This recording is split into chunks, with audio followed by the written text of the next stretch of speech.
je demanderai donc invitez vos amis pour pouvoir prendre part aussi à ces moments de prière.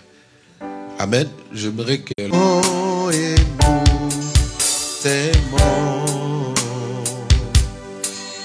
que ton règne s'établisse sur la terre. Et j'ai proclamé ta grandeur.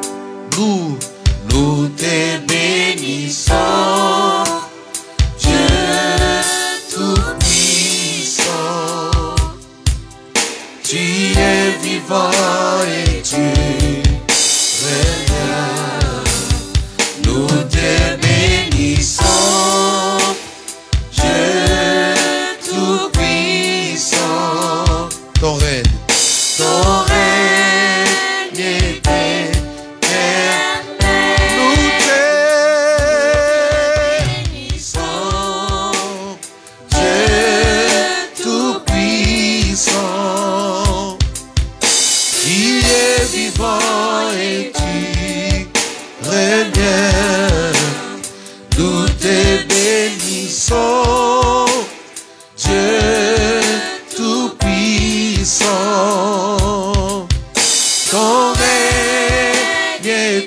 Est-ce qu'on peut chanter avec l'église?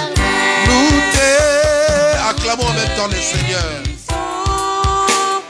Dieu tout-puissant,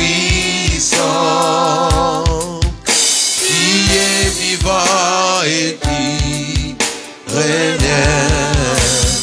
Nous te bénissons, Dieu tout-puissant. Ton règne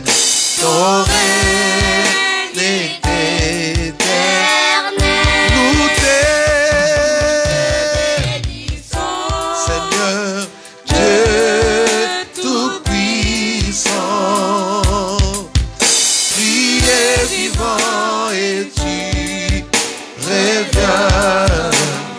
Nous te bénissons, Dieu tout-puissant. Ton règne est éternel. Ton règne est éternel. Ton règne est éternel. Jésus a dit quand vous priez, dites notre Père qui es aux cieux, que ton nom soit sanctifié. Que ton règne vienne, que ta volonté soit faite sur la terre comme elle est faite au ciel. Père, nous prions ce soir que ta volonté soit faite en ces lieux. Ta volonté, c'est notre restauration. Ta volonté, c'est notre guérison. Ta volonté, c'est notre rétablissement, Seigneur. Ta volonté, c'est que nous soyons enseignés. Ta volonté, c'est que nous puissions obéir à ta parole, Seigneur. Alors nous prions que ton règne vienne, Seigneur. Prends le contrôle, remplis ces lieux. Que ta présence soit maintenant manifesté en ces lieux, Seigneur. Nous recommandons ces moments, cette formation entre tes saintes mains, Père. Laisse que tout ce qui sera prêché, enseigné ici, Père, puisse demeurer dans nos cœurs. Et Seigneur, rends-nous capables de pouvoir mettre en pratique ce que nous allons prendre aujourd'hui, Père. Au nom de Jésus-Christ, je prie pour tous ceux qui sont en cours de route, Père, et ceux qui nous suivent depuis la maison, Seigneur. Laisse que ta main puissante puisse toucher, puisse restaurer les vies, Père. Nous abandonnons le débit et l'affaire entre tes saintes mains au nom magnifique, excellent de Jésus-Christ. Oh oui, ton règne est éternel. Oh oui, ton règne est éternel. Acclamons le Seigneur. Que le règne de notre Dieu soit éternel. Nous acclamons pendant que l'homme de Dieu prend sa place. Je vous prie, ceux qui sont là-bas, venez ici, s'il vous plaît. Alléluia. Venez, vous pouvez vous installer ici devant, il y a de la place ici. Quittez là-bas, venez ici, s'il vous plaît. Remplissez-moi ici. Ça va faire joli. Venez, s'il vous plaît, remplissez ici ce rangé-là. Que Dieu vous bénisse. Merci. Chorale.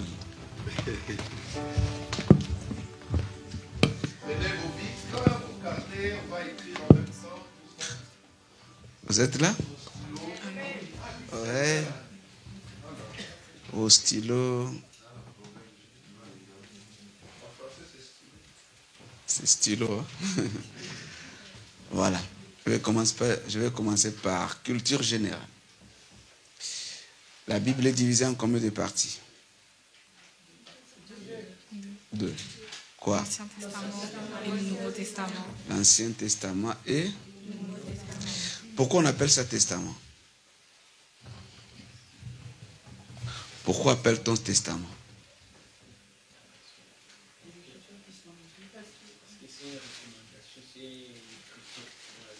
Parlez. Pourquoi appelle-t-on testament? Ça teste. Quand on écrit un testament, quand le testament est valable, pour connaître une volonté de quelqu'un qui est parti, qui est décédé, à ce moment, le testament est valable. Vous êtes là? Mais maintenant, pourquoi on appelle ça testament? Pourquoi on appelle ça Ancien Testament? Qui était mort?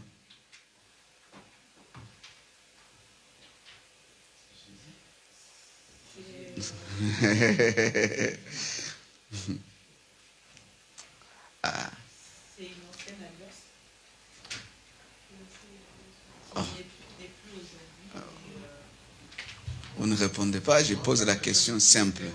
Qui était mort pour que ça soit un testament? Un testament. Non, un prophète peut mourir pour faire un testament. Devoir à domicile. Deuxième question. Vous avez dit la Bible est divisée en combien? Deux, n'est-ce pas? Oh. Vrai ou faux? Oui. Et l'Ancien subdivisé en combien de parties? Ah, maintenant la formation est très importante.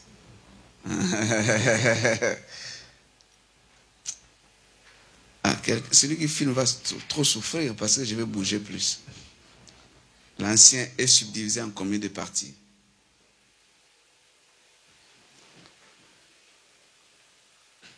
Qui va donner la réponse? Vous avez vos Bibles, oui ou pas? L'Ancien Testament est subdivisé en combien de parties? 4 parties.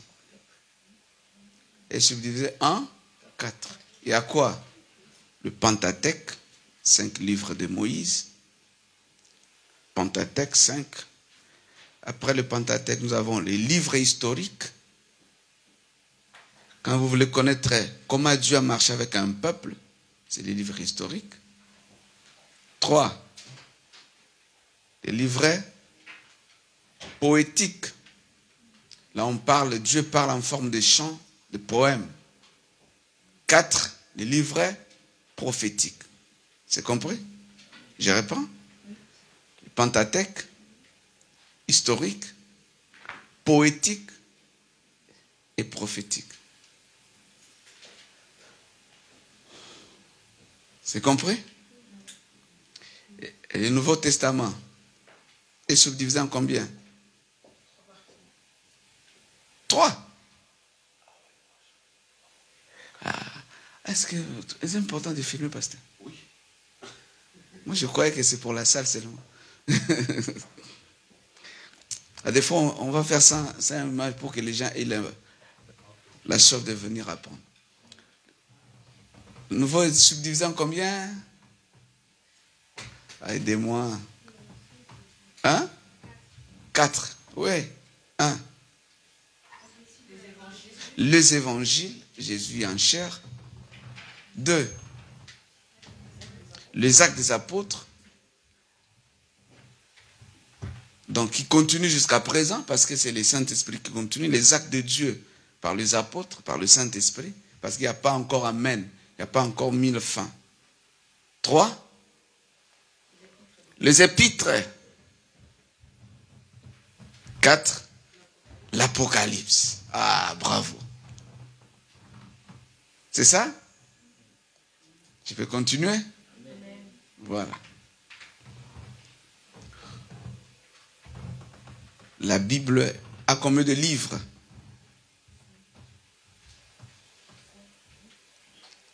Bible est composée de combien de livres? Hein? Oh, oh, oh, oh. 66. 66. Ancien Testament, il y a combien de livres?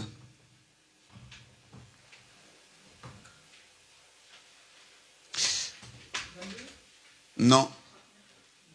39. Et Nouveau Testament, combien de livres?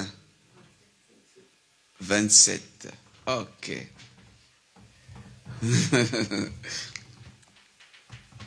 La Bible contient combien de versets? Là, vous allez répondre après. La Bible contient combien de chapitres? Ah, c'est pour ça important. Vous avez des Bibles, mais vous... Ah, Gaël, non, ne triche pas.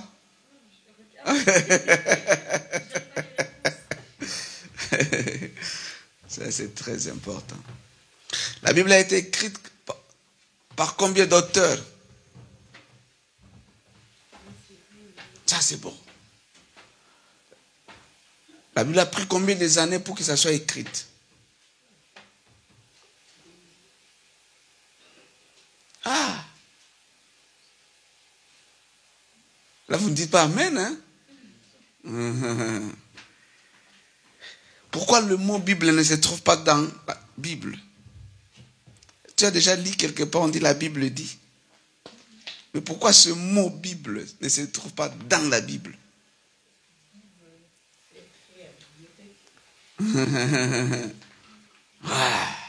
Des questions simples, non? Oui ou pas? Vous ne répondez pas. Vous ne m'encouragez pas de continuer. Voilà. Les Yvons. Bon, ça c'est une culture générale. Dans la Bible, il y a combien de promesses?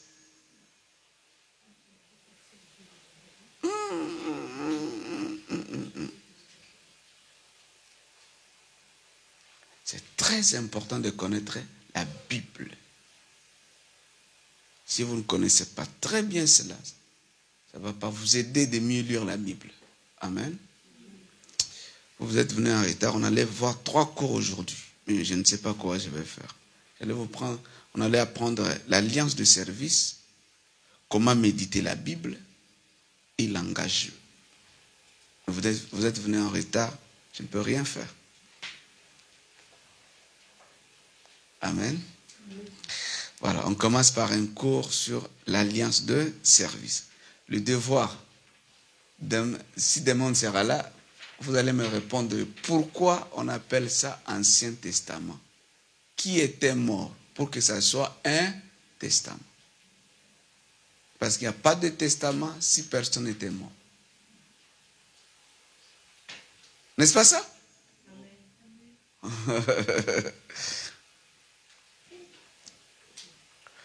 Qui était mort pour que ça soit un testament? Il n'y a pas de testament s'il n'y a pas la mort.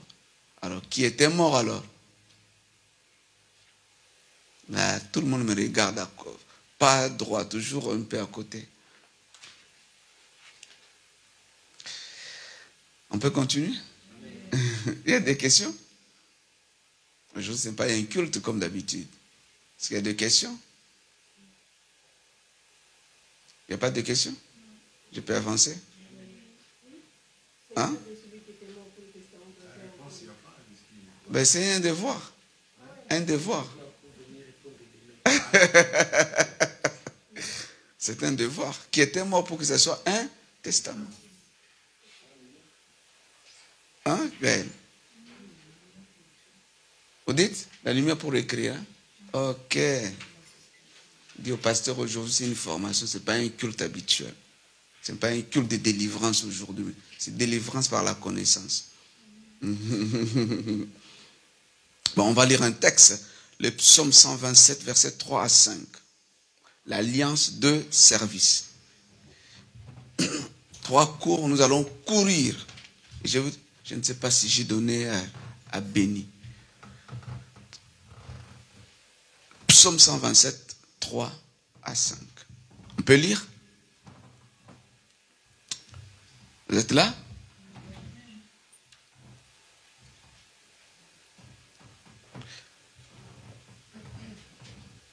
C'est très, très important d'être formé. Écoutez-moi très bien, peuple de Dieu. Celui qui ne... La connaissance est très importante. Suivez. Celui qui n'a pas la connaissance sera manipulé. La connaissance délivre. La Bible dit, ceux qui connaîtront. Hein?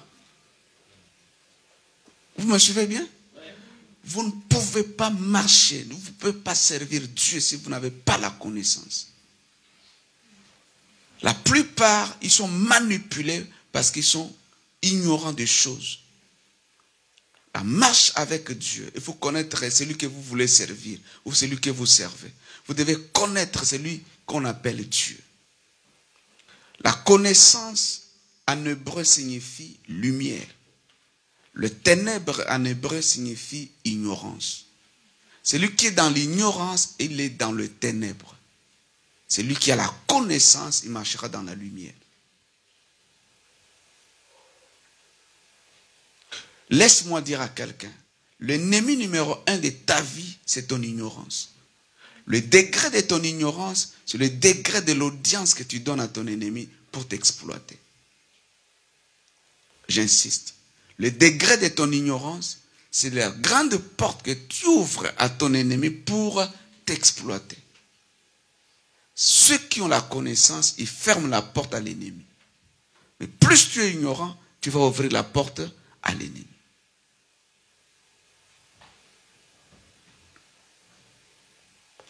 Ceux du peuple qui connaîtront leur Dieu agiront avec ferme. La fermeté vient par rapport à la connaissance que tu as. Si tu n'as pas la connaissance, tu ne peux pas être ferme. Vous êtes là? Je vais introduire un peu sur la connaissance. La connaissance est très, très, très importante. Investissez pour la connaissance. Ce que nous mangeons fait que 6 heures du temps dans notre corps. Mais la connaissance reste toute la vie. S'il faut investir, il faut investir pour connaître. Mais la plupart nous investissons pour ce qui peut faire que 6 heures dans nos organes, sans chercher à connaître. La Bible dit ceci. Si vous lisez Jean chapitre 4, Jean 4, on peut lire ça? Jean 4, à partir du verset 22, 23, 24, 25, 26. Jean 4. Jean 4, Jean 4, Jean 4. Tu es là? J'insiste sur la connaissance. Après, le psaume 103, verset 7. Vous adorez ce que vous ne... Donc on peut adorer mais sans connaître la personne dont on adore. Ok. Vous adorez ce que vous ne connaissez pas. Nous adorons ce que nous connaissons. Ça, c'est très important. Tu ne peux pas faire une vraie adoration sans la connaissance de Dieu. Continue. Car le salut vient des Juifs. Mais l'heure vient, et elle est déjà venue, où les vrais adorateurs adoreront le Père en esprit et en vérité. Car ce sont là les adorateurs que le Père demande. Le mot adoration, ici, il y a 2 mots. D'abord, on parle de culte. Et aussi l'adoration. Continuez. Dieu est esprit, il faut que ceux qui l'adorent en esprit et en vérité. Si vous lisez en haut, on dit, Jésus dit avec la femme 2 choses importantes. Si vous lisez le chapitre 4, vous allez voir l'importance de la révélation de Jésus. Jésus se révèle, il vient à la femme, il dit à la femme, si tu connaissais les dons de Dieu, la femme n'a pas encore compris qui était Jésus. Pour la femme, Jésus était un homme ordinaire. Mais Jésus dit non, si tu connaissais le don de Dieu, la femme n'a pas encore compris. Jésus parle, il donne une parole de connaissance. Il dit tu es le prophète. Commence à comprendre qui était Jésus. Et à la fin, nous allons voir dans cette histoire ce qui va arriver. Dieu est esprit, il faut que ceux qui l'adorent en esprit et en vérité. Mais avant d'arriver ici, il dit, vous dites, il faut adorer à la montagne. Nous, c'est à Jérusalem. Ce n'est pas dans ce texte, l'adoration n'est pas Seigneur, il dit culte. Vous dites, on doit faire le culte à la montagne. Et l'autre dit, il faut faire le culte à Jérusalem. Il discutait sur les lieux de culte. Maintenant, Jésus continue. Oui, il peut continuer. La femme lui dit, je sais que le Messie doit venir. Celui qu'on appelle Christ. Quand il sera venu, il nous annoncera toutes choses. Il veut dire quoi? Jésus dit, vous adorez ce que vous ne connaissez pas, mais nous adorons ce que nous connaissons. La femme répond à Jésus dans ce texte, oui, si nous adorons dans l'ignorance, parce que le Messie n'est pas encore là. Lorsque le Messie viendra, il va nous enseigner toutes choses. Alors nous allons sortir de l'ignorance. Continuez. Jésus lui dit, je l'ai su, moi qui te parle. Donc si je suis venu, c'est pour te dire, il n'est plus le moment d'adorer dans l'ignorance. Il faut quitter ton ignorance pour m'y adorer. Même adorer Dieu exige la connaissance de Dieu. Tu ne peux pas servir et aller loin sans connaître Dieu. Vous êtes là? Amen. Le psaume 103, verset 7. Investissez pour la connaissance. Cherchez à connaître. Voilà pourquoi tellement les gens ne cherchent pas à connaître. Ils sont facilement ballottés, manipulés par de faux prophètes. Pourquoi? Parce que nous ne donnons pas le temps à connaître. Il a manifesté ses voies à Moïse, ses œuvres aux enfants d'Israël. Suivez. Continuez. Non. Reviens là. Il a manifesté ses voies à Moïse, ses œuvres aux enfants d'Israël. Deux manières de connaître Dieu dans ce texte, dans ce verset. Tu peux connaître Dieu par ses voies et tu peux connaître Dieu par les œuvres. La plupart des gens, ils connaissent Dieu que par les œuvres, mais ils ne connaissent pas les voies de Dieu.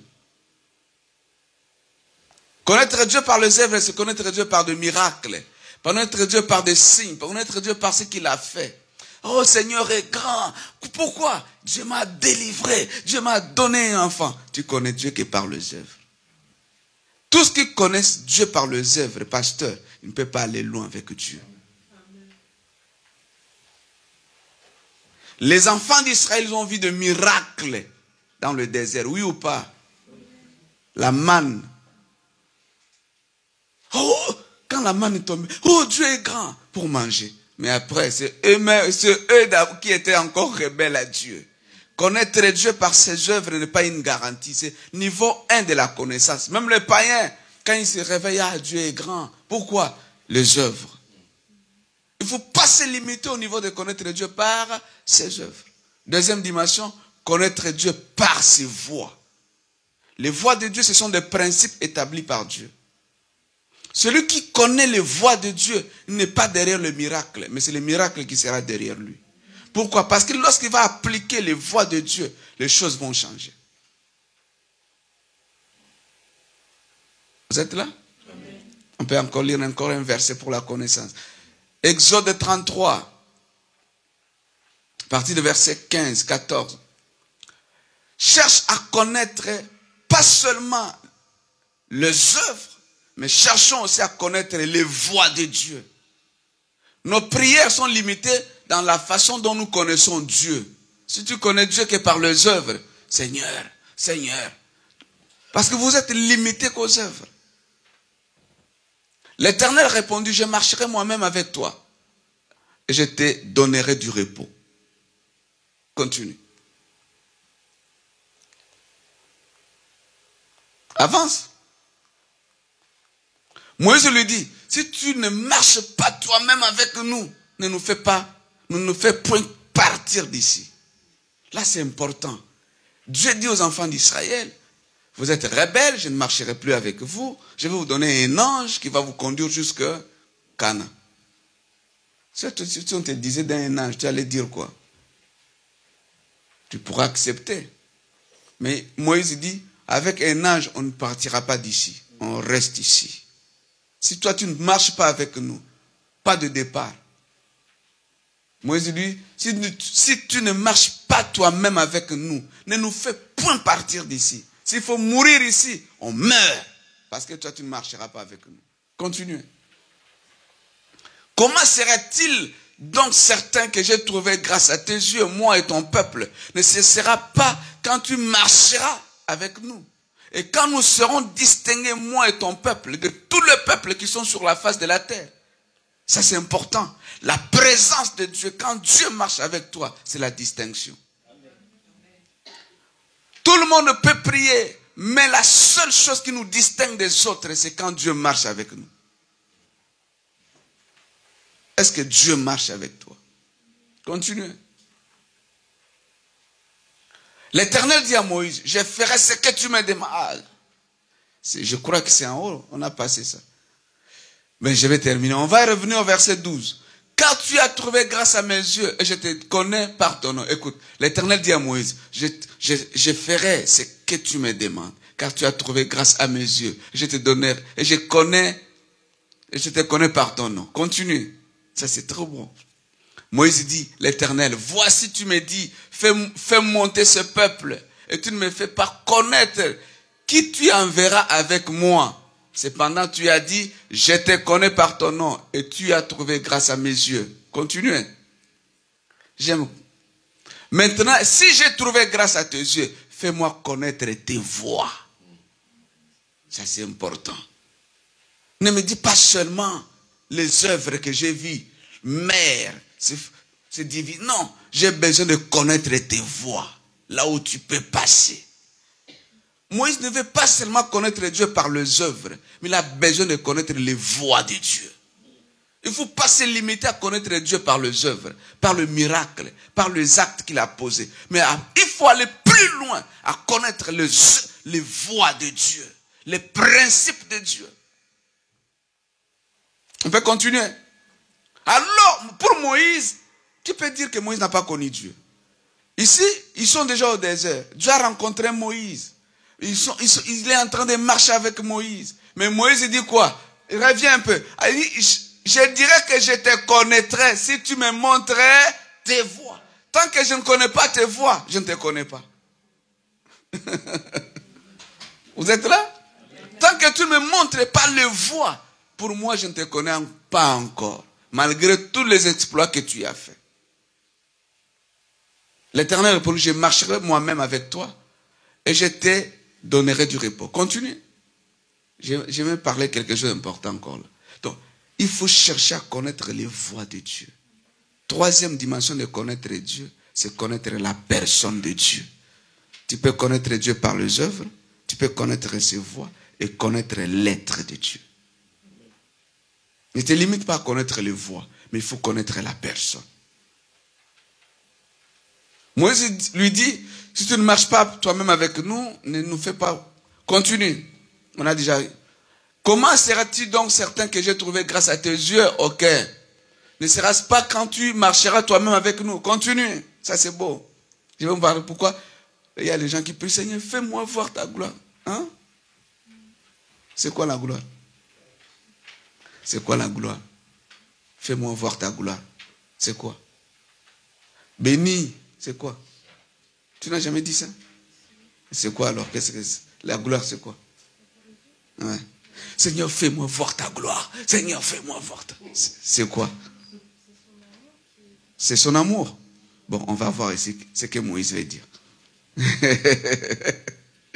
Oui. Moïse dit, fais-moi voir. Hein?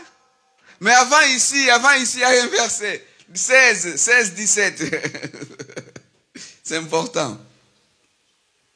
L'Éternel dit à Moïse, je ferai ce que tu demandes, car tu as trouvé grâce à mes yeux, et je te connais par ton nom. Encore 18. Non, doit être 16. Il dit, Dieu dit à Moïse, demande-moi tout ce que tu veux. 16, je crois.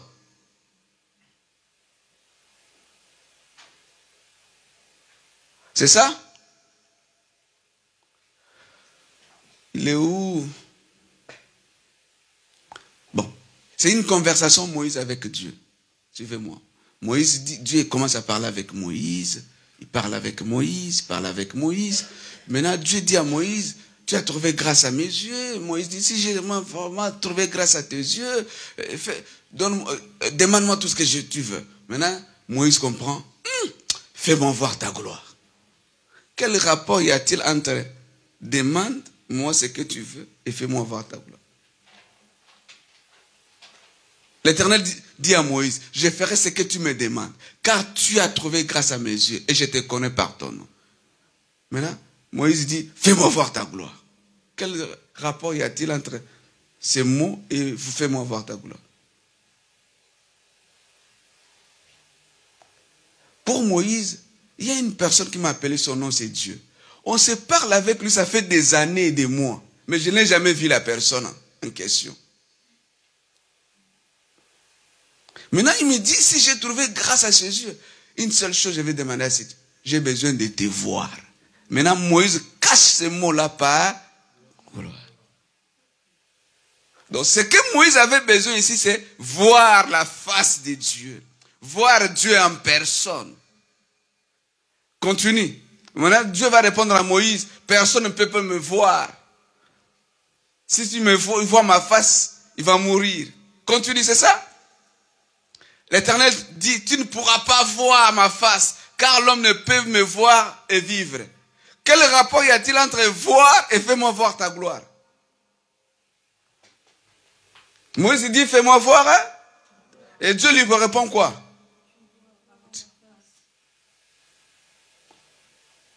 Est-ce que vous comprenez? Quel rapport y a-t-il entre tu ne peux pas voir ma face et fais-moi voir ta gloire? Donc pour Dieu comprendre que ce que Moïse demande, c'est me voir. Et Moïse appelle ça, fais-moi voir ta gloire. Et toi quand tu demandes selon ces versets, la gloire, fais-moi voir. Qu'est-ce que tu demandes au juste? Oh! Au juste, tu demandes quoi par rapport à ce texte? Fais-moi voir ta gloire. Pour Moïse, fais-moi voir ta face. Et toi, quand tu pries ici, tu demandes quoi? Oh, mais répondez-moi quand même. Voilà. Amen. Donc, la connaissance est très importante. Investissez pour connaître. Première leçon à prendre, l'alliance de service. Psaume 127, 3 à 5. On peut lire? J'ai parlé un peu sur la connaissance. On peut lire? Les syllabus ne sont pas là. Hein? C'est béni qui n'a pas donné les syllabus. S'il ne vous donne pas, c'est béni. C'est bon? Ce n'est pas le pasteur, mais c'est béni.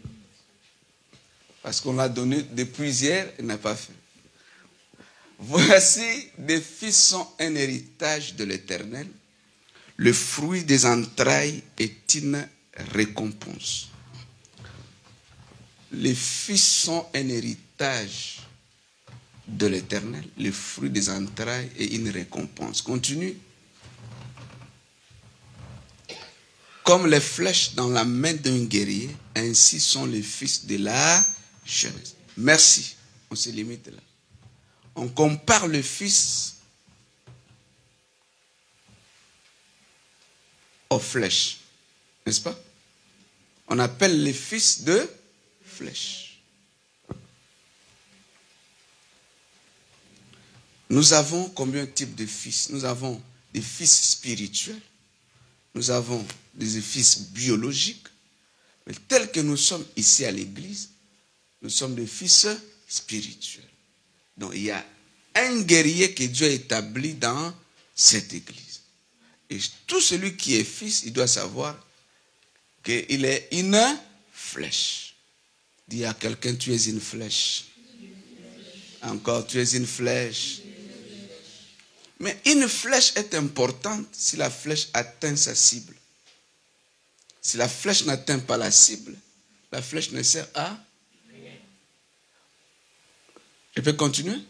Or, atteindre la cible d'une flèche donne la gloire à la flèche et à celui qui est le propriétaire de la flèche. Mais deuxième chose, aucune flèche ne peut sortir du carquois d'elle-même. Toute flèche sort du carquois par rapport au guerrier qui veut lancer la flèche. Je ne sais pas si c'est compris. Tu peux venir à l'église, tu es une flèche, mais si le guerrier ne fait pas sortir la flèche du carquois, la flèche ne pourra pas atteindre sa cible. Je peux continuer? Dis encore à quelqu'un, tu es une flèche. Mais tu ne pourras jamais atteindre ta cible si on ne te lance pas. Voilà, quand le pasteur te donne un travail à l'église, c'est une flèche que le pasteur est en train de lancer pour sa cible. Et quand tu négliges le travail, tu n'atteindras pas la cible. Ça, c'est très important. Quand on te donne un service à l'église, c'est-à-dire le pasteur t'a pris comme une flèche et t'a lancé pour que tu puisses atteindre la cible. Nous avons des fils dans la Bible. Salomon était un fils pour David. Mais pour que Salomon devienne Salomon qu'on doit parler, il fallait que David lui donne un travail à faire. Jésus, c'est une flèche du Père. Donc Jésus est Jésus parce que le Père l'a lancé vers une cible qu'on appelle le salut. Comme la flèche du Père, Jésus atteint la cible. Et on peut dire Jésus, il est la flèche du Père qui atteint sa cible. Moïse était une flèche que Dieu a lancée. La cible, c'était la sortie des enfants d'Israël de l'Égypte. Et lorsque Moïse fait sa mission, c'est une flèche qui atteint la cible. Vous êtes là? Donc chacun de nous, tu es une flèche qui doit atteindre sa cible. Et laisse-moi encore dire, si le guerrier ne peut pas atteindre 10 km, mais la flèche peut atteindre 10 km. Mon souhait, c'est ce que pasteur Jacques n'a pas fait, toi tu l'as fait. Là où le pasteur n'a pas atteint, tu peux atteindre. Ah, mais donnez-moi un âme. Est-ce que le pasteur n'est pas content de ça? J'aime ça. Donc, vous êtes des flèches. Le problème du pasteur, il vous lance dans un service pour que vous puissiez faire ce que lui n'a pas fait. Vous puissiez atteindre des cibles que le pasteur n'a pas atteint. Deuxième chose. David arrive dans le champ de bataille face à Goliath, n'est-ce pas? Mais avant que David puisse y arriver, qui a permis à David d'arriver au champ de bataille? C'est Saoul. Saoul était qui? Le père d'Israël. Parce que c'est lui le père de la nation. Donc David ne peut pas combattre Saoul si Saoul ne peut pas combattre, David ne peut pas combattre Goliath si Saoul ne le permet pas. Donc Saoul lance David dans le champ de bataille comme une flèche. Voilà pourquoi quand David tue Goliath, les femmes chantent. Qu'est-ce qu'ils ont chanté? David a tué 10 000. Saoul a tué 1000. Il veut dire quoi? Là où Saoul ne pouvait pas arriver, mais David est arrivé. Donc là où la flèche, là où le guerrier ne peut pas arriver, mais sa flèche peut arriver. Là où le pasteur ne peut pas arriver à ton travail, mais au travers de toi, il peut arriver. Parce qu'il t'a lancé dans un service. Vous êtes là? Deuxième chose, nous avons une alliance avec Dieu. Cette alliance est une alliance de service. Une alliance de service. Servir Dieu. Nous allons lire un verset. Apocalypse 2, verset 20. J'aime ça. Alliance de servir. Apocalypse 2, 20.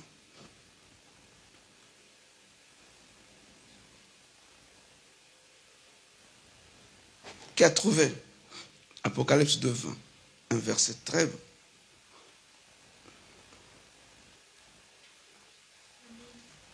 Surtout les évangélistes nous prêchent ça souvent. C'est bon? C'est bon? Apocalypse 2, 20. C'est bon? On peut lire? Amen. Voici, je me tiens. 3,20. 3,20 plutôt. 3,20. Ok, ça. Ok. 3,20. Voici, je me tiens à. Et je frappe. Si quelqu'un. Et ouvre la porte. Je souperai avec lui. Moi, j'aime ici. Je souperai avec. Et lui. 2 temps. Quand il vient chez toi, il va souper avec qui? Je pose la question. Quand je viens chez toi, Jésus, quand il vient chez toi, il va souper avec qui? À ce moment-là, Jésus est qui? Ton invité. Qui va cuisiner? Ok. Tu dois le servir. Il va y manger comme invité. Et prochainement, et lui, il devient qui? Cuisinier. Toi, tu deviens qui? Ah! C'est magnifique ça. Et lui, avec moi. Lui, il devient cuisinier. Toi, tu deviens l'invité d'honneur. Il veut nous dire dans ce texte une chose importante. N'attends pas d'abord qu'il te sert si toi, tu ne le sers pas à la fin. Seigneur, donne-moi. Seigneur, donne-moi. Qu'est-ce que tu as déjà fait pour que lui... Tu dois d'abord le servir. Parce qu'il a frappé à la porte de ton cœur. Tu l'as ouvert la porte de ton cœur pour que toi, tu le sers. Et deuxième phase, lui deviendra cuisinier. Toi, tu seras à l'honneur sur la table.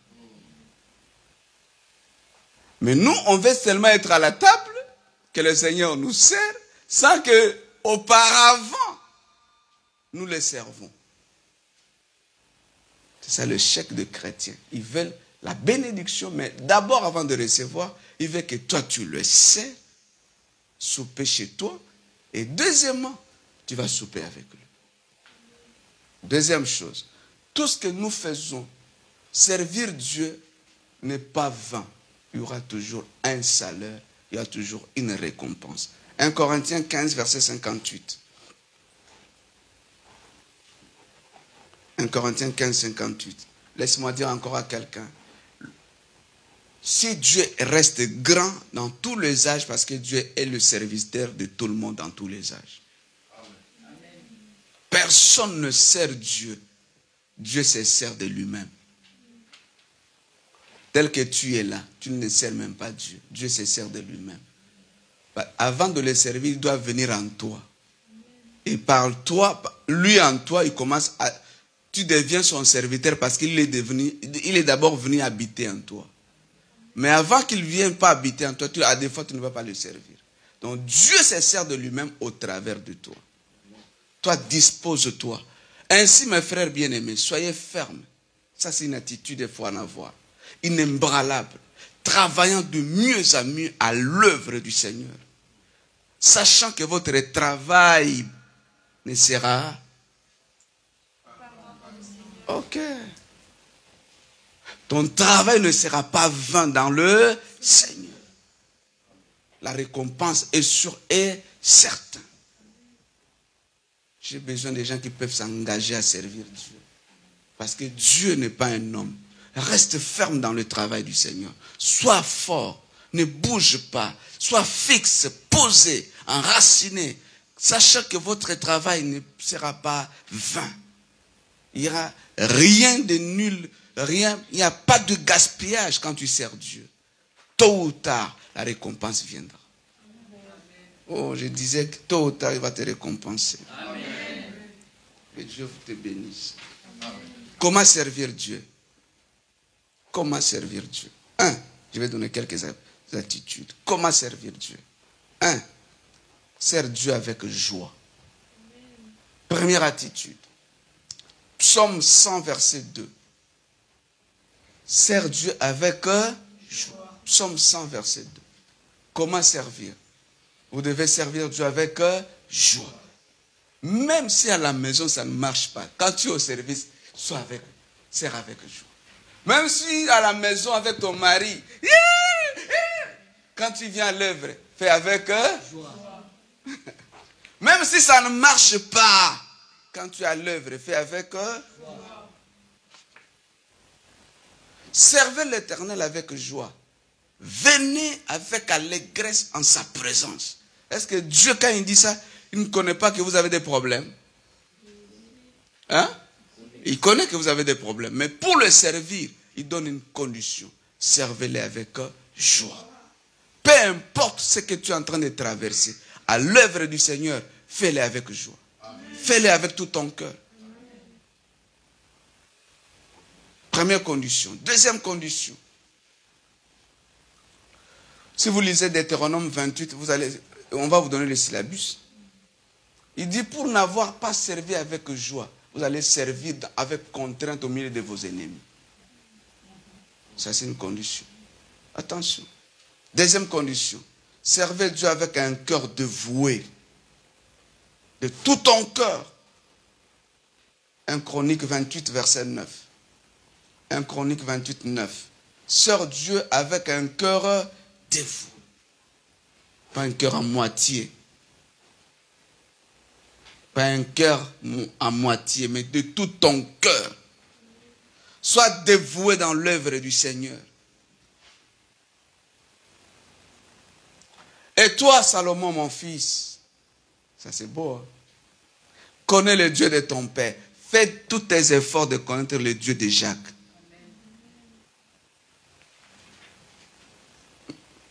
Et toi, mon fils, fais l'effort de connaître le Dieu de ton père. Et sers-le d'un cœur dévoué et d'une âme bien disposée. Parce que ce qui n'est pas disposé pour le servir, ne le mets pas au service. C'est ceux qui ont le cœur disposé pour servir Dieu. C'est ceux qui ont le cœur disposé qui peuvent recevoir la bénédiction. Je peux continuer? Amen. Car l'Éternel sonde tout le cœur et pénètre tout le dessein et toutes les pensées. Si tu les cherches, il se laissera trouver par toi. Mais si tu l'abandonnes, il te rejettera pour toujours. Troisième condition, je vais passer rapidement. Sers Dieu avec persévérance. Première, c'est quoi? Deuxième? Troisième? Daniel 6, 18 à 20. Sers Dieu avec persévérance. Servir Dieu n'est pas quelque chose d'un jour, d'une semaine ou d'un mois, c'est toute une vie. Daniel combien? 18a. On n'a pas trouvé? Le roi s'est rendu ensuite dans son palais. Il passa la nuit à jeûne. Il ne fit point venir de concubines auprès de lui. Il ne put se livrer au sommeil. Oui, continuez.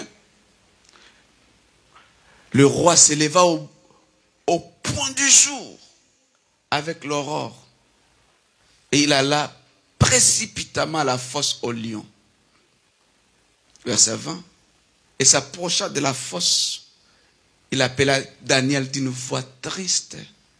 Le roi prit la parole et dit à Daniel, Daniel, serviteur du Dieu vivant, ton Dieu que tu sers avec... Ça c'est beau. Ton Dieu que tu sers avec persévérance, a-t-il pu te délivrer des lions? Il faut que le monde découvre que tu es persévérant dans l'œuvre. Qui découvre cette persévérance? C'est le roi.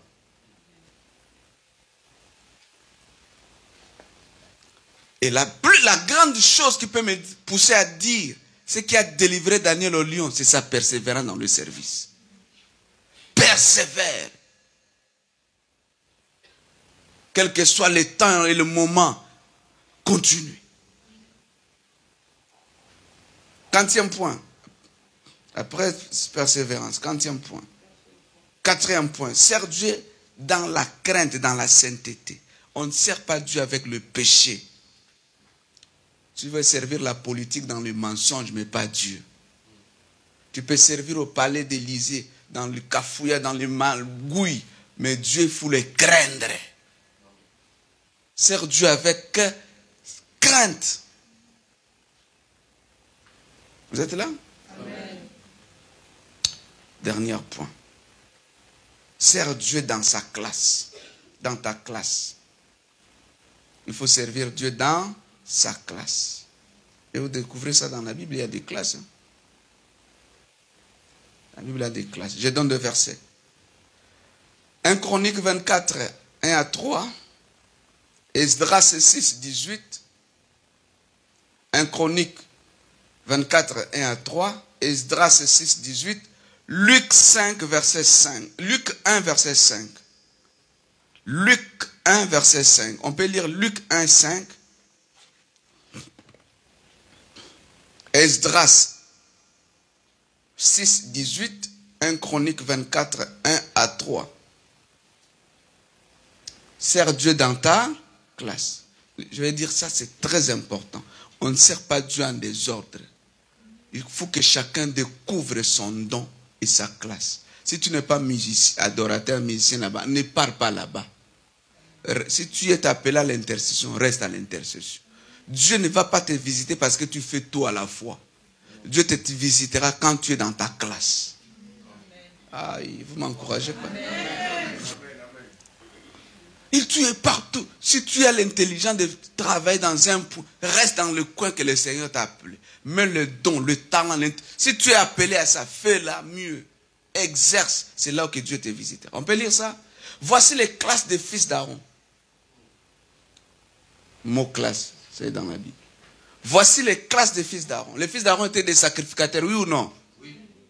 Fils d'Aaron, Nadab, Abihu, Éléazar et Itamar. Continue. Verset 2.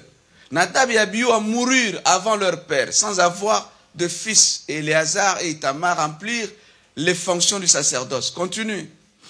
David divisa les fils d'Aaron en les classant pour le service qu'ils avaient fait. Si vous lisez très bien jusqu'en bas, il a mis 24 classes. Ça veut dire ceux qui vont servir au mois de janvier. Il y a ceux qui vont servir au mois de février. Donc, tout doit servir par rapport à sa classe. Vous savez pourquoi Uri est mort? Non, ce n'est pas Uri, c'est Uza. Pourquoi Uza est mort? Il a touché? Est-ce que c'est mauvais de toucher à l'arche, de sauver? Mais pourquoi il est mort? Ce n'était pas sa classe.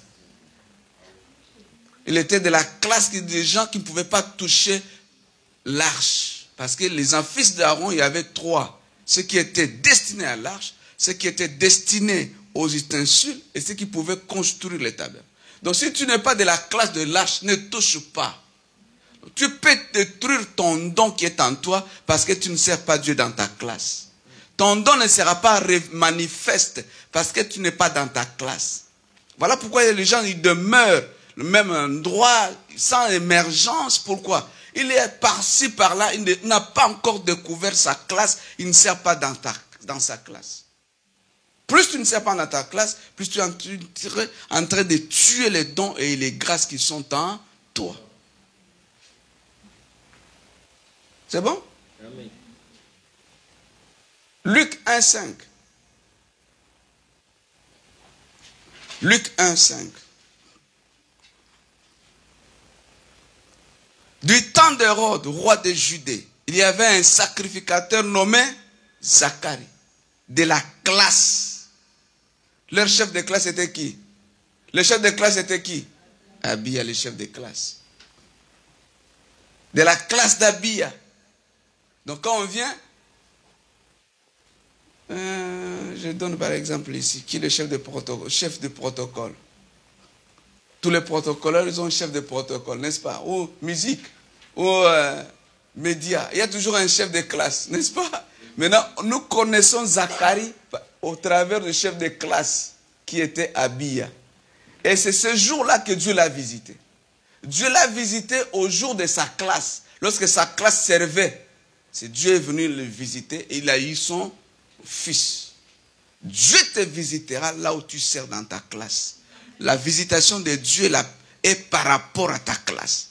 Ne pars pas à gauche, à droite. Reste dans ta classe. C'est là que Dieu viendra te visiter. C'est là que Dieu te lèvera. C'est là que Dieu te mènera plus loin. Amen. Découvre ta classe. Découvre ton don. Et sers Dieu par rapport à ton don. Vous êtes là? Amen. Quelques bénéfices du service. Les bénéfices du service. Les bénéfices du service. 2 dimensions de bénéfices du service. 2 dimensions de bénéfices quand nous servons Dieu. 2 dimensions de bénéfices quand nous servons Dieu. Premièrement, spirituel. Deuxièmement, matériel ou physique. Premièrement, dans le ciel. Deuxièmement, ici sur la terre. Vous êtes là? Ok. Quand vous servez Dieu, il y a des bénéfices. Il y a des récompenses qui seront célestes et aussi des récompenses ici sur la terre. Marc chapitre 10, versets 28 à 30.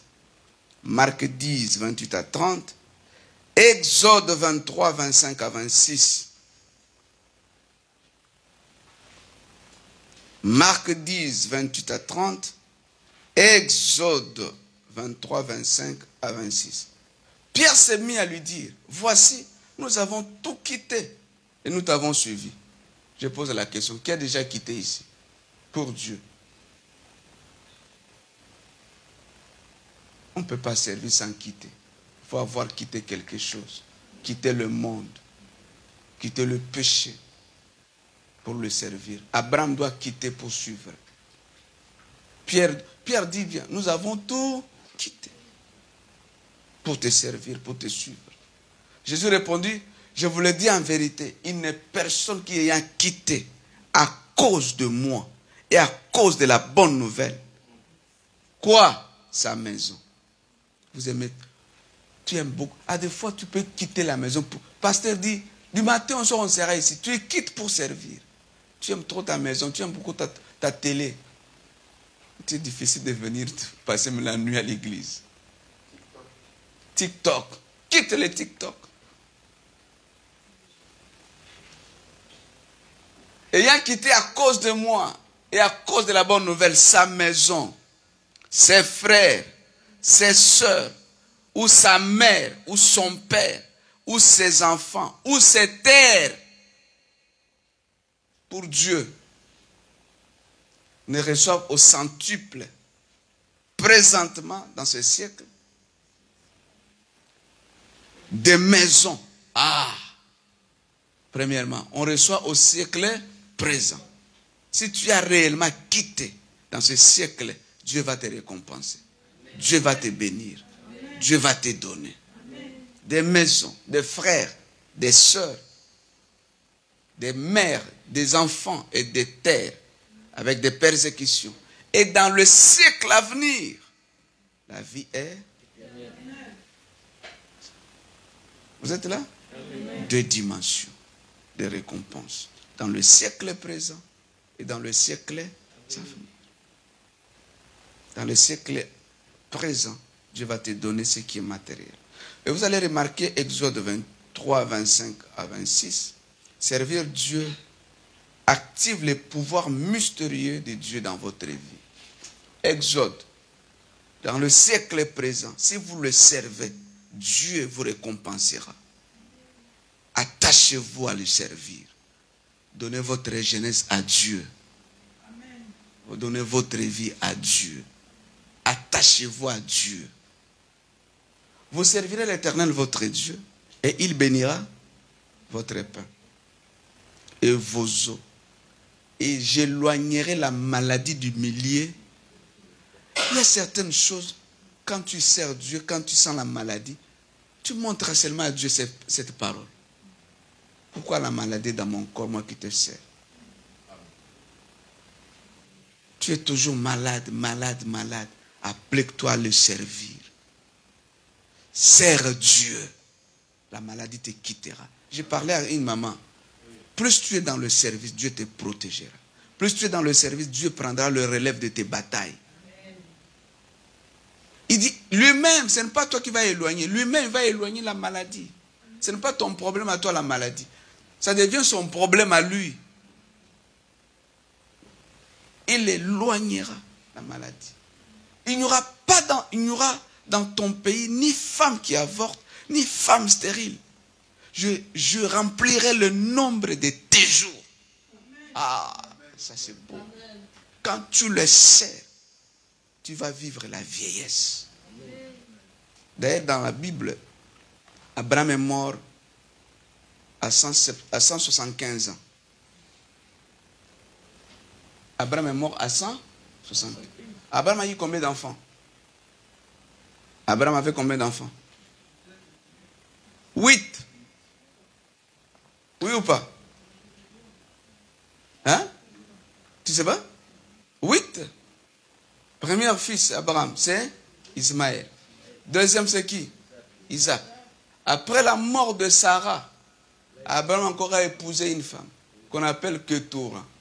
Avec Ketura, il a eu combien d'enfants? 6. Oui ou pas? Genèse 25. On peut lire? Hein? Genèse 25.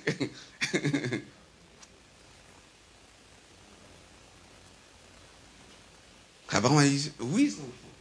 Abraham a vécu 175 ans. Aaron, 123 ans.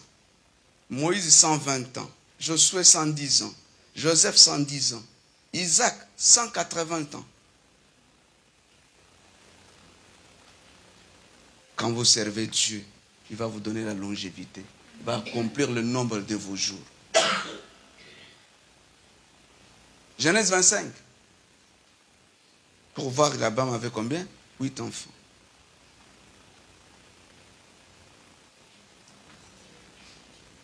Il lui enfantant, verset 1. Abraham prit encore une femme. Là, c'est après la mort de nommée Ketura. Abraham a encore pris une femme. Là, Abraham est déjà dans le 128, 130. Hein? Il fait encore un nouveau mariage. Verset 2. Elle lui enfanta Zimra 1, Joksham 2, Médam 3, Madian. Madian, c'est le père, c'est le descendant d'Abraham. Et là où quand on parle de Madian, autre version, c'est là où la race noire vient. Mais je ne vais pas aller plus loin là. Quand on dit prêtre de Madian, vous connaissez ça? Prêtre de Madian. Oh. Lorsqu'Abraham est venu de l'Égypte, Exode 18, la Bible dit quoi? Son beau-père était qui? Jéthro, prêtre de Madian. Or, le beau-père d'Abraham, c'était qui? Jéthro. N'est-ce pas? Or, oui ou pas? Oui ou pas? Mais l'épouse d'Abraham était qui? Éthiopienne. Ah, n'est-ce pas? Éthiopienne. Hein? Éthiopienne. Or, éthiopienne ne signifie pas l'Éthiopie. Dans le langage biblique, ce n'est pas ainsi. Éthiopienne vient de deux mots. Éthioche et piens signifie l'homme au visage brûlé. L'homme à la peau. On parle de la race. Voilà pourquoi Marie et Marthe, non, Marie et Aaron, Myriam et Aaron, autant à moi c'est Moïse. Et Dieu va les frapper.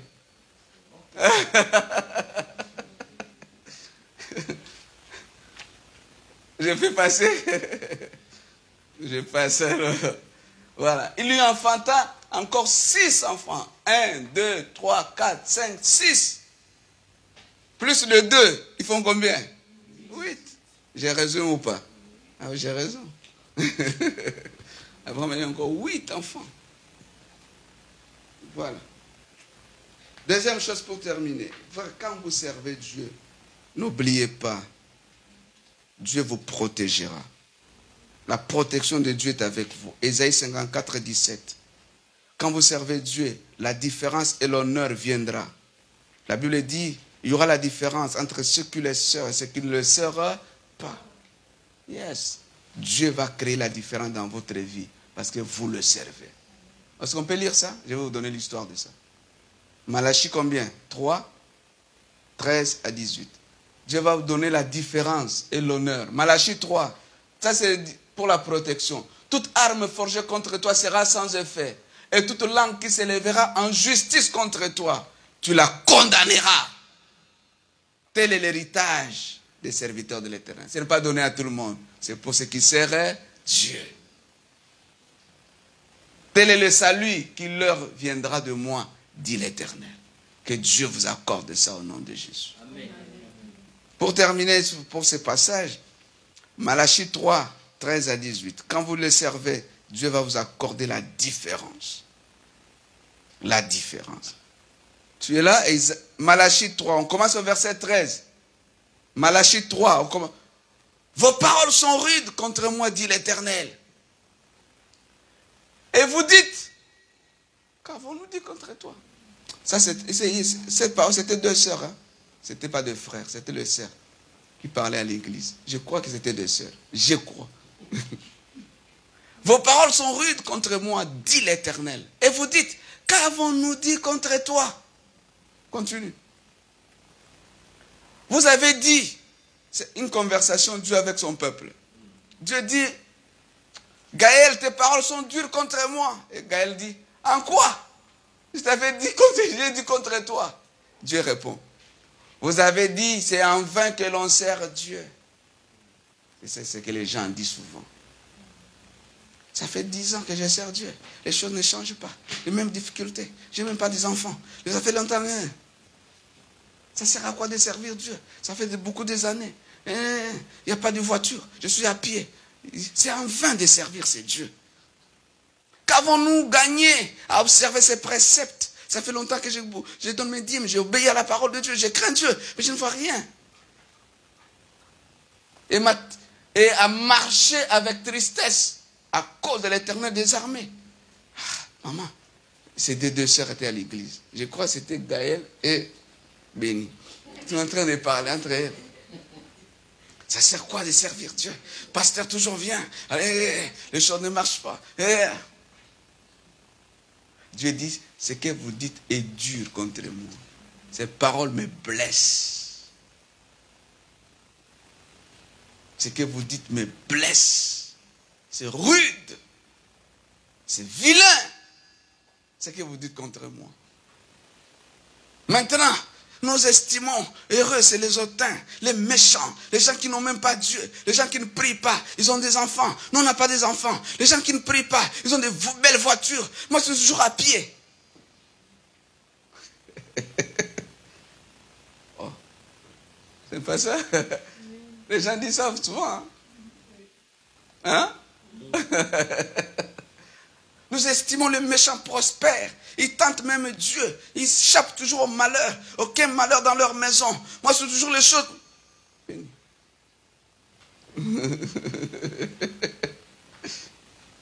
Dieu dit ce que vous dites est dur contre moi.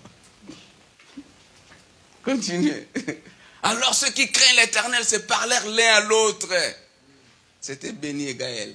L'Éternel fut attentif et il écouta tout ce qu'il disait. Ça sert à quoi de servir Dieu? Ça sert à quoi de... Qu'est-ce que nous gagnons? Ça sert à quoi de craindre Dieu? Ça sert à quoi? Les méchants prospèrent. Ceux qui n'ont même pas Dieu, ils avancent. Et nous, les choses n'avancent pas. Pourquoi? Et il dit, c'était deux qui servaient l'un à l'autre et se disaient, Dieu était attentif à leur voix. Alors ceux qui craignaient l'Éternel se parlaient l'un à l'autre. L'Éternel fut attentif, il écouta. Tout ce que tu dis là, Dieu écoute. Et un livre de souvenirs fut écrit devant lui pour ceux qui craignent l'Éternel et qui honorent son nom. Oh, je crois à ces livres. Verset suivant. Ils seront à moi, dit l'Éternel des armées. Ils m'appartiendront au jour que je prépare. Il y a un jour que Dieu prépare. Je crois qu'il y a un jour que Dieu va élever quelqu'un. Il y a un jour que Dieu prépare. Ce n'est pas dans le calendrier des hommes, mais dans son propre calendrier. Il dit, ils m'appartiendront. Ce qui est important, tu lui appartiens. Peu importe le manque de voiture, mais ce qui fait ma joie, je lui appartiens. J'aurai compassion d'eux comme un homme a compassion de son fils qui le sert. Pour terminer. Et vous verrez de nouveau la différence entre les justes et les méchants. Entre celui qui sert Dieu et celui qui ne le sert pas. Ça, c'était la réponse de Dieu aux paroles de Gaël et Béni. Maintenant, Dieu répond à Gaël et Béni Parce qu'ils ont longtemps parlé, ça sert à quoi de servir Dieu? Ça sert à quoi de craindre Dieu? Mais là, Dieu dit, il y aura de nouveau la différence entre ceux qui le servent et ceux qui ne le servent pas. Dieu créera toujours la différence. Même dans le travail, il y aura la différence. Même dans ta vie, il y aura toujours une différence. Oh, je disais ça au nom de Jésus. Pour terminer ce chapitre, ça, ce sont les bénéfices que nous allons recevoir ici sur la terre. Deuxième dimension, au ciel. Qu'est-ce que nous allons recevoir au ciel? Les couronnes. Les couronnes. Les couronnes. Ça sert à quoi les couronnes? Pourquoi nous allons recevoir des couronnes? Des récompenses. Ça sert à quoi ça, ces couronnes? Ça va nous servir à quoi? Je vais résumer ici. Les couronnes nous serviront pour l'adoration. Parce qu'au ciel, on adore avec des couronnes. Maintenant, ça, tu n'as que 2 couronnes. Maintenant, on a 24 tours d'adoration. Tu jettes combien? Tes 4 et les restes.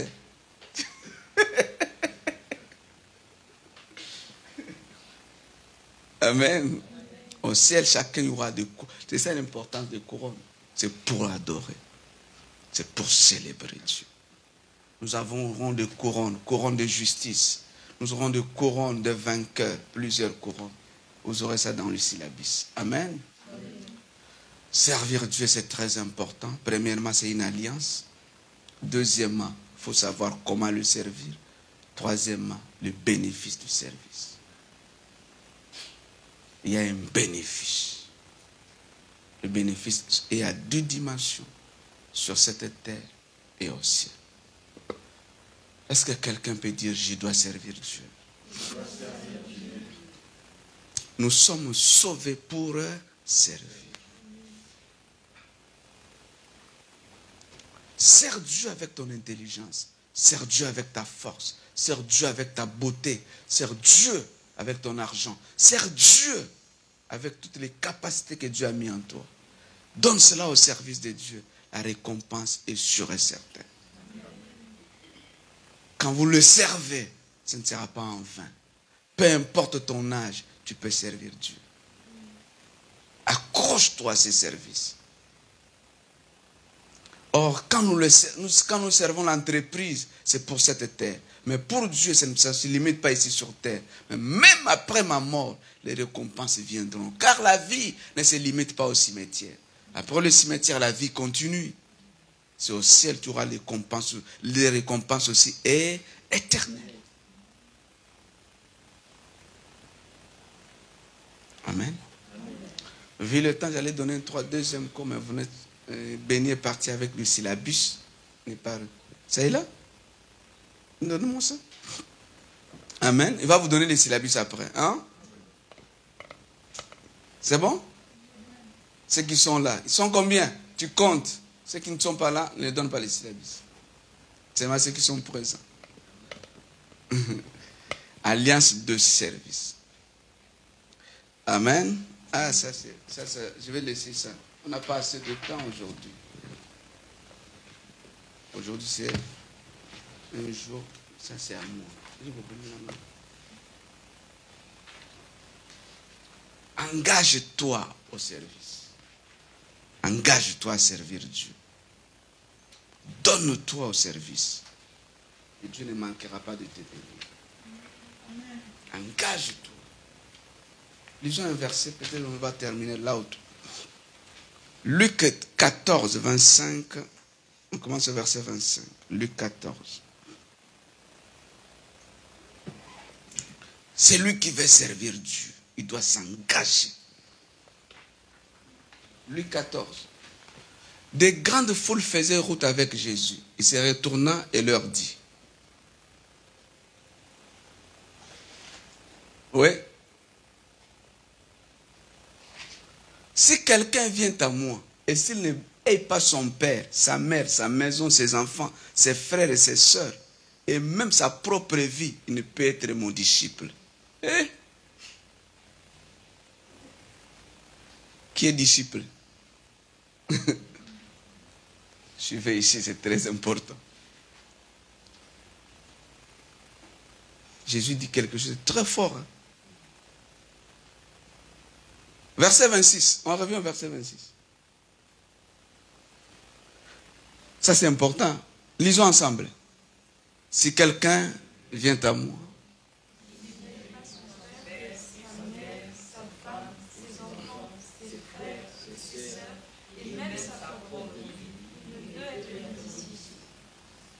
pour être disciple du Seigneur n'est pas facile. Hein? Être disciple du Seigneur n'est pas. Arriver à haïr même ta propre vie. Ta propre vie. Ici, Jésus veut dire quoi? Donne-lui la priorité de tout. Donne à Jésus la priorité que ce que tu donnes à ton père comme priorité, ta mère comme priorité, tes enfants comme priorité, même à ton propre corps, tu donnes plus de priorité. Non, tu ne peux pas être mon disciple si tu donnes plus de priorité à toi qu'à moi. Jésus veut nous dire tout simplement dans ce texte qu'il soit la priorité des priorités dans ta vie. Sinon, tu ne peux pas être son disciple. Venez à l'église, c'est bien, mais ce qui est important, c'est devenir un disciple. Je ne pense pas qu'on a besoin des bandits, des fidèles à l'église. Nous, on a besoin des disciples. Mais pour devenir un disciple, il y a un prix à payer. À des fois, haïr ton propre corps pour Dieu. À ce moment-là, Dieu va prendre les relèves de tes batailles.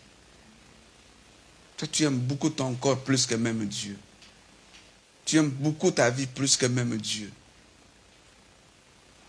Comment Dieu peut se servir de toi? Jésus dit de quelque chose de trop important. Tu ne peux pas le suivre s'il n'y a pas de choses à sacrifier dans ta vie. Je pose la question, qu'est-ce que tu as déjà sacrifié pour Dieu? Même certaines ambitions, tu dois les oublier, les sacrifier pour Dieu. Pour un enfant, papa et maman sont une priorité. Mais Jésus dit, tu dois les sacrifier pour moi. On peut se tromper à des fois. Je suis chrétien, mais à des fois, tu ne l'es pas encore. Parce qu'il y a des choses à faire pour devenir un véritable disciple. Il y a des prix à payer. Vous êtes là? Bon, je vais terminer aujourd'hui avec un cours simple. Comment méditer la parole de Dieu. Parce qu'on ne peut pas servir Dieu ou être sans connaître la force de la méditation de la parole de Dieu. Méditer signifie quoi?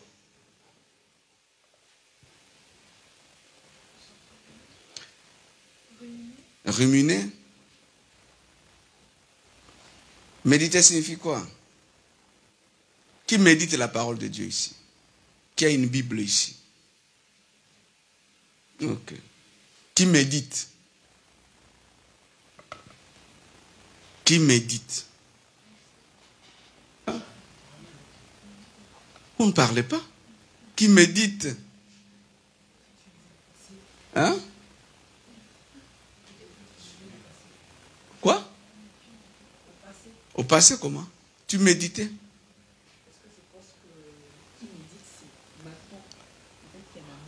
Donc, je passe un présent continuel alors.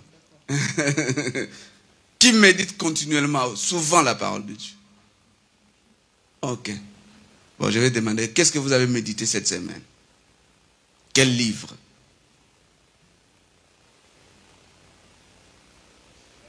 Ah, c'est ça le problème. Habakkuk, dis quoi? Peut-être être à son poste. Ok. Qui encore? Oui. Exode. Quel verset, chapitre? Chapitre 20. On parle de commandements. Ok. Histoire de Jonas. Ok. Il y avait combien de commandements dans la Bible? Hein? 10. C'est vrai? Citez alors.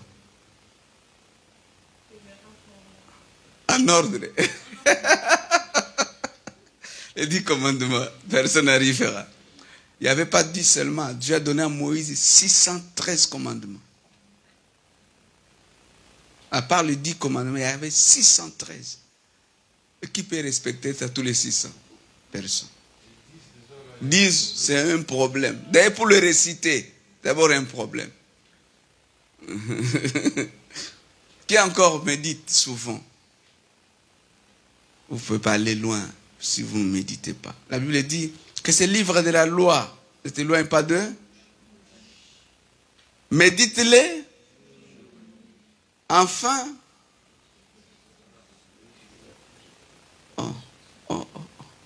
J'ai rêvé. C'est quel livre? Je sais combien. Bon, allons-y. Il dit quoi? Oh. Que c'est le livre de la loi?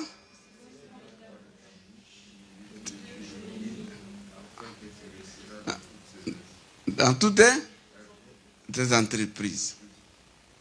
C'est beau, hein? Que ce livre, il y avait combien de livres que je devrais méditer quand je suis écrit? Lorsque je suis écrivain, il y avait combien de livres? Hein? C'est quoi alors? Il y avait combien? Ce qui était avant Josué, il y avait combien? 5! C'est 5 ou pas? Oh, mais répondez-moi. Que ces livres de la loi ne s'éloignent point de ta bouche, médite les jours et nuits pour agir fidèlement selon tout ce qui... Ça, c'est très important. Tu ne peux pas agir fidèlement tout ce qui est écrit si tu ne médites pas. Car c'est alors que tu auras du succès dans tes entreprises. C'est alors que tu réussiras. Ta réussite n'est pas dans tes pleurs. Ta réussite est dans la parole de Dieu. Médite cette parole. La réussite viendra. Moi j'ai des combats. Moi j'ai des liens. Moi j'ai des ceci. C'est bien. Apprendre à lire, à méditer ces livres. La victoire viendra. On peut chasser un démon, c'est bien. Mais si tu ne médites pas, le démon reviendra. Tu seras un cycle de délivrance, de délivrance, de délivrance, de main par main, pasteur, passer par passer. Pourquoi? Parce qu'en toi, il y a un vide. Vous êtes là? Méditer signifie quoi? Méditer, c'est réfléchir au sujet d'un... réfléchir au sujet de... considérer, planifier, en penser quelque chose. On médite la parole de Dieu pour 2 raisons. D'abord, on médite pour avoir la connaissance. Deuxièmement, nous méditons la parole de Dieu parce que nous cherchons Dieu au travers de sa parole. Yes. Quand tu médites la parole de Dieu, tu es en train de chercher Dieu. On ne cherche pas Dieu seulement en priant. Cette semaine, c'est la semaine où nous allons chercher Dieu. Oui, ça c'est la prière. Mais quand tu médites aussi, tu es en train de chercher Dieu. Parce que tu cherches l'auteur de la Bible, l'auteur des écrits. Passe du temps à lire, à méditer. Tu es en train de chercher Dieu dans sa parole. Plus tu médites, plus ton esprit sera guéri. Plus tu médites, plus tu seras rempli de la parole, plus ton intelligence sera renouvelée. Tu as plein de doutes, médite plus, les doutes vont partir. Tu médites plus la parole et la parole deviendra la réalité en toi. Et quand tu pries, il y aura la parole. Quand tu parles, il y aura la parole. Ta vie deviendra transformée par la parole. Les églises, surtout de nos frères et sœurs africains, ils ont un problème de méditer la Bible. Pour eux, c'est toujours prière. Aujourd'hui, 15 jours, 21 jours de prière. C'est bien, mais la prière sans la parole, c'est une abomination. Donnez-vous à comprendre, à méditer. Mais donnez-vous à connaître la parole. Vous êtes là? Plus vous méditez la parole de Dieu, plus vous allez connaître des grands sujets dont la Bible parle. Par exemple, tu peux méditer, c'est quoi le baptême? Pourquoi on doit avoir un baptême? C'est quoi le baptême? L'immersion. Pourquoi on doit te baptiser? Je pose encore deuxième question. Si un musulman vient ici, il a déjà eu le baptême chez eux. Pourquoi on doit les baptiser encore ici? Hein? Pour renaître en Christ. Pourquoi on donne un baptême aux gens? Pourquoi Jésus a eu le baptême? Je donne un exemple simple. Le baptême est d'abord un signe qui prouve que je crois à l'enseignement de Jésus. Voilà pourquoi on te baptise au nom de Jésus pour dire je crois à l'enseignement du maître qu'on appelle Jésus. C'est un témoignage extérieur de ce que j'ai cru à l'intérieur.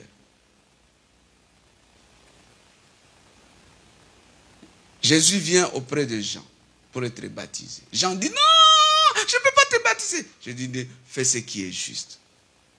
Pour Jésus, l'enseignement que tu prêches égale à mon enseignement que je vais prêcher. Donc je accepte ton enseignement, mets-moi dans l'eau. Il ne vient pas parce qu'il a commis un péché, mais parce qu'il accepte l'enseignement du maître. Pourquoi on baptise au nom de Jésus? Nous baptisons au nom de Jésus parce que le maître, son nom c'est Jésus. Nous acceptons l'enseignement du maître qu'on appelle Jésus. C'est tout. Il n'y a pas de polémique, il n'y a pas... Voilà pourquoi j'ai droit au baptême au nom de Jésus, parce que j'accepte son enseignement. Donc méditer la parole va nous aider, premièrement, à avoir la connaissance de la parole de Dieu. Deuxièmement, nous cherchons Dieu au travers sa parole. Vous êtes là? Donc la méditation de la parole de Dieu n'est pas uniquement une étude de mots, c'est la recherche de Dieu qui a écrit la parole. Nous cherchons celui qui a écrit la parole. Vous êtes là? Donc c'est très important qu'un chrétien passe du temps à méditer la parole de Dieu. Tu comprendras en détail quelque chose. Voilà pourquoi l'Église doit apprendre à méditer la parole. Méditer la parole, ce n'est pas seulement le travail d'un pasteur, c'est le travail de tout le monde. La Bible dit, médite ce livre. Médite jour et nuit. Mets la Bible dans ta chambre, sur ton lit. Il y a un pasteur, il a même des Bibles aux toilettes. Partout, il a des Bibles dans sa maison. Quand il veut dormir, vous sentez une Bible sur le lit. Il lui dit, tu ne m'as pas encore médité aujourd'hui. Ne dors pas encore sans me méditer. Même 2 versets, il doit lire. Médite-les, ça va te faire ta force intérieure. Plus tu médites, plus tu es en train de créer, bâtir ton intérieur. Je vais donner un exemple, terminer ici. Il y a des gens, on peut chasser mari de nuit aujourd'hui, pasteur. Demain, le même mari de nuit va venir. Pourquoi? Parce que son intérieur n'est pas bâti, n'est pas construit, n'est pas édifié. Mais plus tu pries en langue et plus tu médites la parole, tu es en train d'édifier, tu es en train de construire ton intérieur. Je vais donner un exemple. Quand nous méditons chaque jour, nous sommes en train de construire brique par brique notre intérieur. On peut dire aujourd'hui on fait la course. Hein? Nous allons faire la course. Ici jusqu'à la gare. On peut commencer par... tu vas t'épuiser avant d'arriver. Pourquoi? Parce que tu ne t'entraînes pas chaque fois. Mais celui qui s'entraîne chaque fois, rapide il est déjà à la gare. Mais toi, tu commences... 2 minutes seulement. Tu es devenu essoufflé parce que tu ne t'entraînes pas. Et celui qui ne t'entraîne pas, à chaque fois que le mal viendra, même il y a certains péchés, tu as l'envie de l'abandonner. Mais tellement ton intérieur est vide, n'est pas bâti. Le péché peut partir, aujourd'hui on prie pour toi, et demain ça va revenir. Pourquoi? Tu n'as pas construit ton intérieur. Voilà pourquoi du jour au lendemain tu tombes. Chaque jour tu tombes. Chaque jour même péché revient. Chaque jour le mari de nuit revient. Parce que tu n'as pas bâti ton intérieur. Mais le seul moyen de bâtir ton intérieur, c'est quand tu médites plus la parole et quand tu pries plus en langue. Et à ce moment-là, quand on chasse les démons, il n'aura plus la place dans ta vie. Parce que tu es en train de construire. Tu es en train de bâtir ton intérieur. Vous êtes là? Ne soyez pas des chrétiens dupes qu'on peut manipuler à chaque moment. mais vous devez croître dans la connaissance. Jésus dit ceci. Jean 3, 3 Jean, je crois, 2 Jean. Il dit ceci. Quelque chose de... Croissez dans la grâce et dans la connaissance de notre Seigneur. Donc, on doit croître dans la connaissance. Vous êtes là? Croissez dans la... S'il te plaît, maman. Croissez dans la... Oh, je donne un exemple. Ça, la Bible dit ceci. Joseph, mon fils, tu es un muraille. Non, tu es un rejeton qui doit dépasser le muraille. Joseph est un rejeton qui doit dépasser le... Pour un bébé de 2 ans, quand il vient ici, c'est quoi? C'est un mur? Il ne peut pas dépasser. Parce qu'il n'a pas grandi. Mais lorsque toi tu grandis, ça ne devient plus mur. Tant, tu passes. Oui ou pas? Parce que tu as grandi. Il y a certaines choses qui sont des obstacles pour toi parce que tu es encore bébé. Il y a certaines choses qui sont comme des murs dans ta vie parce que tu es encore trop bébé. Mais plus tu vas grandir dans la connaissance, ce qui était obstacle ne sera plus obstacle. Tu vas le dépasser et aller plus loin. Voilà pourquoi tu dois faire les efforts. C'est ton travail, ce n'est pas que le pasteur, c'est l'effort que tu dois fournir, de grandir dans la connaissance. Tu as 10 ans, 5 ans à l'église, mais tu n'arrives même pas à prier même pour les offrandes. C'est dangereux. Tu as 5 ans à l'église, mais tu n'arrives même pas à faire un jeûne de prière d'un jour toi-même. C'est dangereux.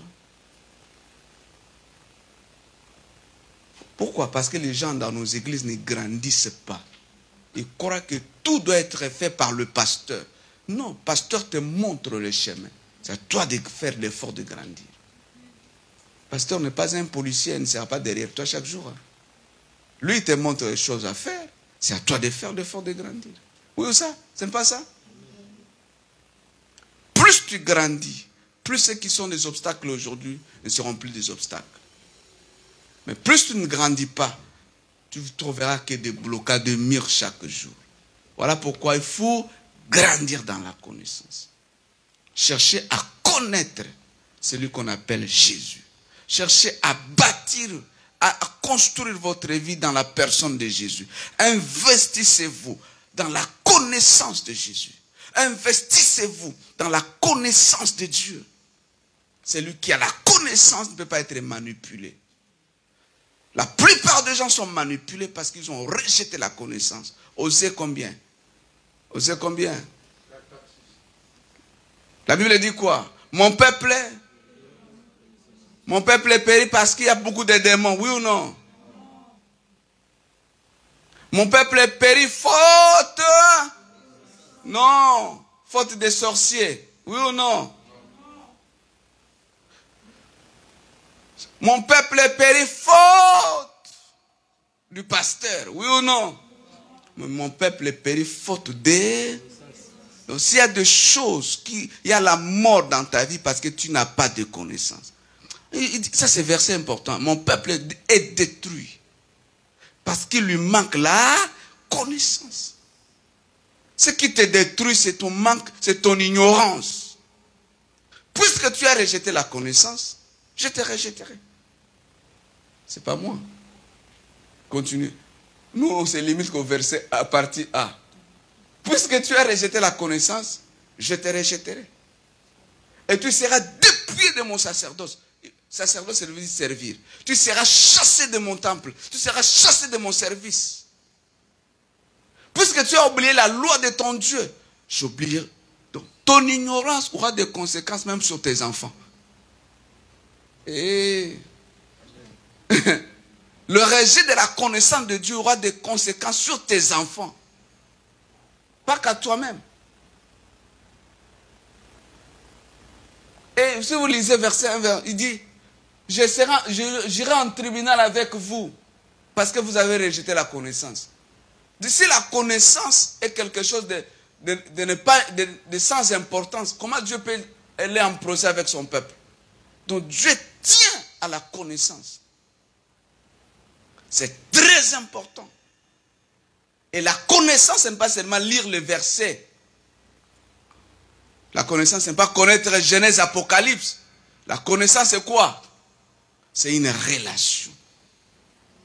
Aïe, aïe, aïe. La Bible dit ceci. La vie éternelle, c'est connaître Christ que tu as envoyé et le Jean 17, verset 3. La vie éternelle, c'est quoi? C'est le connaître.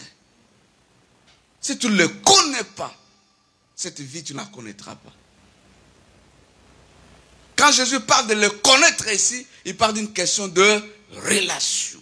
Donc la connaissance de Dieu nous aide à avoir une très bonne relation avec Dieu.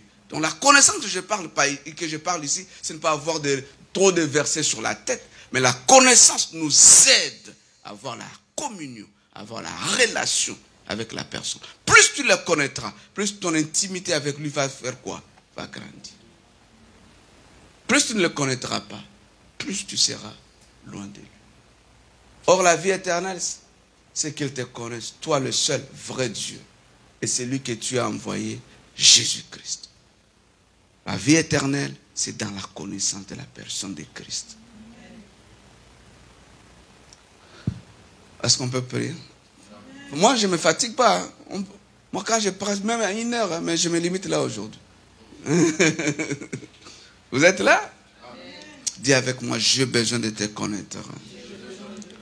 Je dois te servir. Seigneur Jésus, au nom puissant de Jésus. Encore au nom puissant de Jésus. Seigneur Jésus, j'ai besoin de toi. Seigneur Jésus, je m'engage à te servir avec ma force, avec tout ce que je suis. Au nom de Jésus, Seigneur Jésus, je me livre à toi. Encore, dis encore, je me livre à toi. Je me livre à toi. Seigneur Jésus, révèle-toi dans ma vie. Au nom puissant de Jésus, je m'engage à te servir, Jésus. Oh Seigneur, je t'appelle, je m'engage à te servir. Aide-moi à méditer ta parole. Au nom puissant de Jésus. Tu peux prier maintenant. Remercie le Seigneur. Remercie le Seigneur. Merci Seigneur. Merci Seigneur. Merci Seigneur.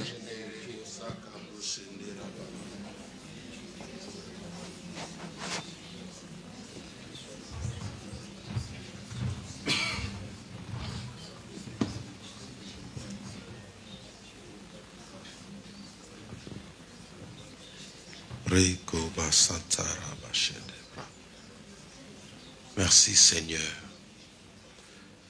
Que cette parole puisse produire des fruits dignes de la repentance, des fruits dignes. Et que le voleur, celui qui vient pour voler, Père, la connaissance dans notre esprit, dans notre cœur, ne porte pas, ne touche pas cette parole au nom de Jésus-Christ. Nous avons ainsi prié. Amen. Acclamons le Seigneur. Amen. Qui a été béni au travers de ces enseignements. Acclamons encore le Seigneur notre Dieu. Amen. Vraiment, ce sont des enseignements qui sont très capitaux. Je n'ai pas de commentaires à faire, mais je crois que chacun de nous est en train de comprendre. Et ma prière est que cette parole puisse produire des fruits dignes, puisse transformer notre homme intérieur et puisse nous rendre capables d'aimer Dieu et de servir Dieu. Servir Dieu a des avantages. Alléluia.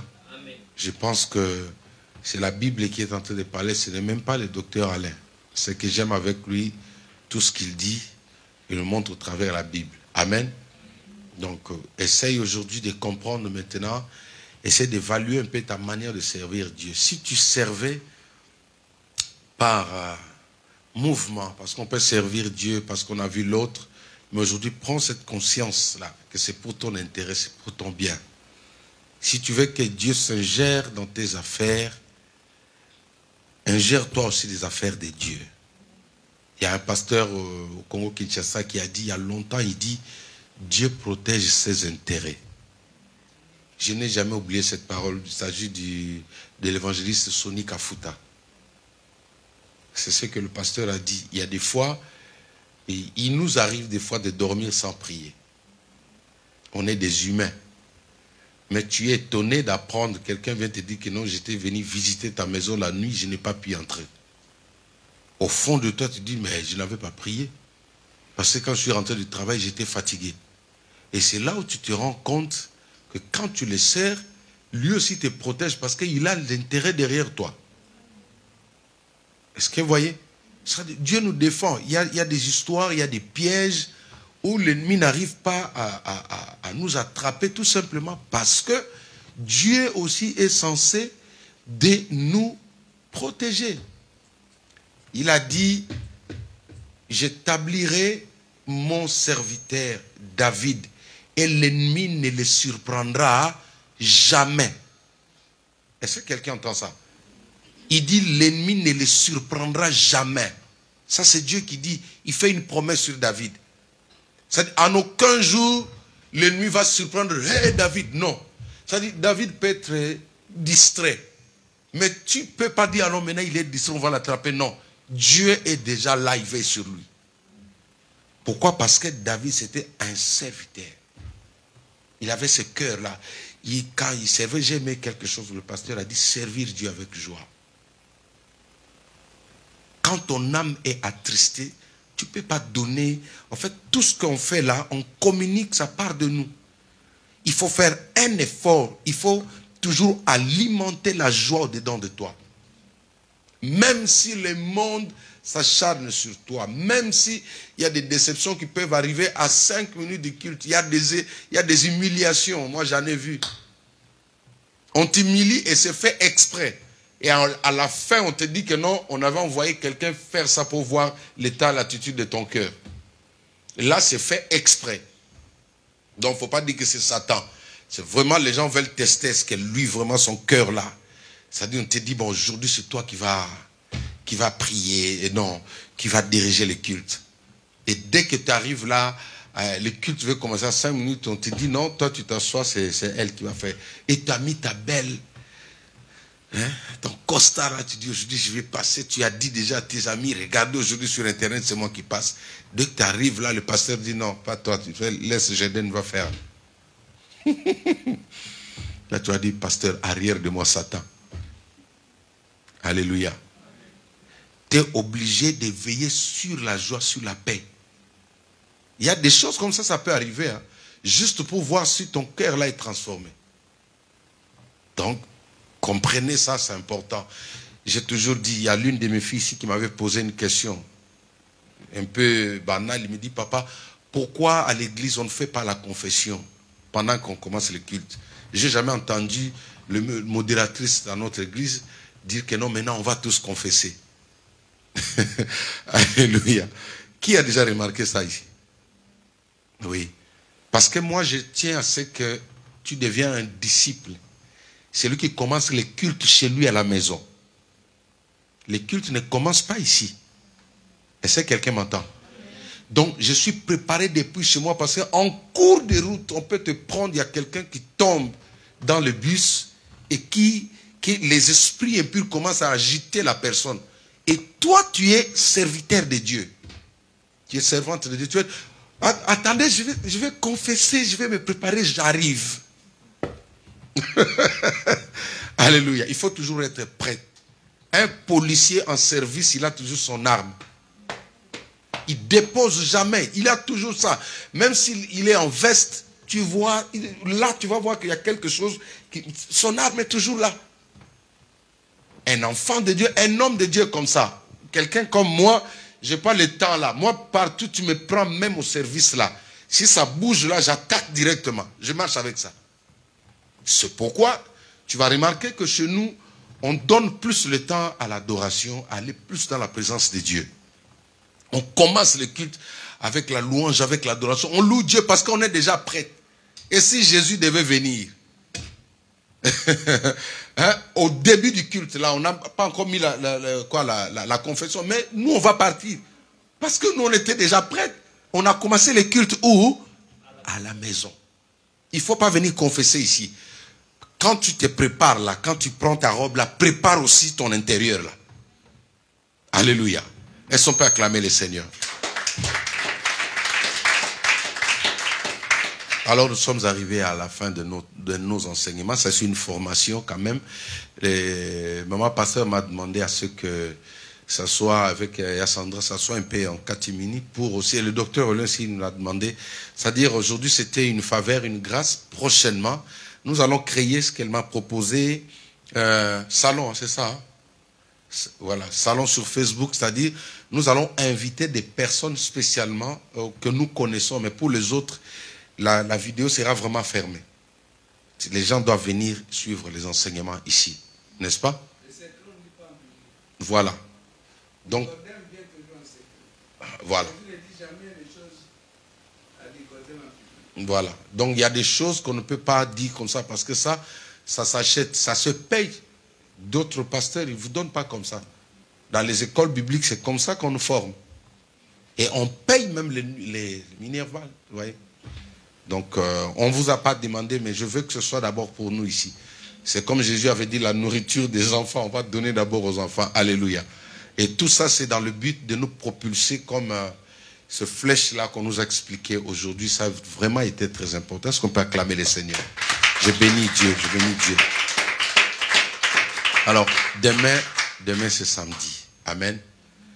Vu l'importance de ce qui est dit, de ce qu'on reçoit aujourd'hui, essaye un peu de repousser, de décaler un peu, comme le pasteur a dit, essaye un peu de quitter certaines choses pour prendre ça.